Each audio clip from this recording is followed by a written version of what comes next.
Et maintenant, Michel C. Auger se joint à nous. Bonsoir, Michel.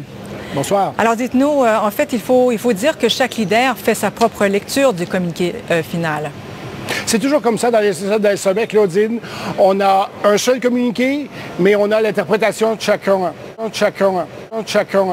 Alors, par exemple, M. Harper est sorti en disant « La grande réalisation du sommet, c'est d'avoir réussi à avoir réduit les déficits.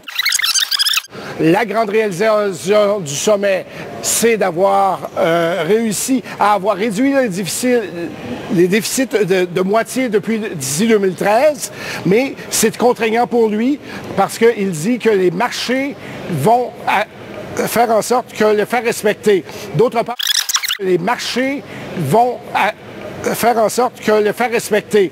D'autre part, M. Sarkozy dit, au contraire, c'est volontaire ces choses-là, chacun fera ce qu'il voudra.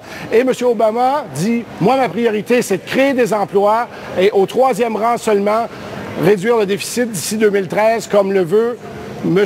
Harper. Donc, c'est le principe du fait, chacun en fait ce qu'il veut. C'est le principe du fait, chacun en fait ce qu'il veut. En fait, dans le fond, Michel, il n'y a pas de solution unique. Non, tous les pays sont dans des solutions. Non, tous les pays sont dans des solutions.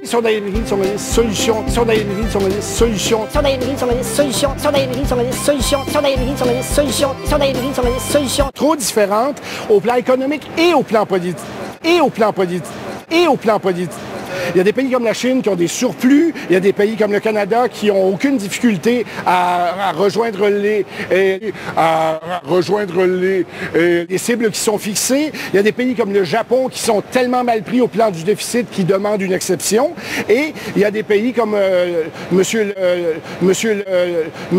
États-Unis, M. Obama, qui lui a une élection dans 4 mois. Alors, il doit absolument réussir à créer des emplois.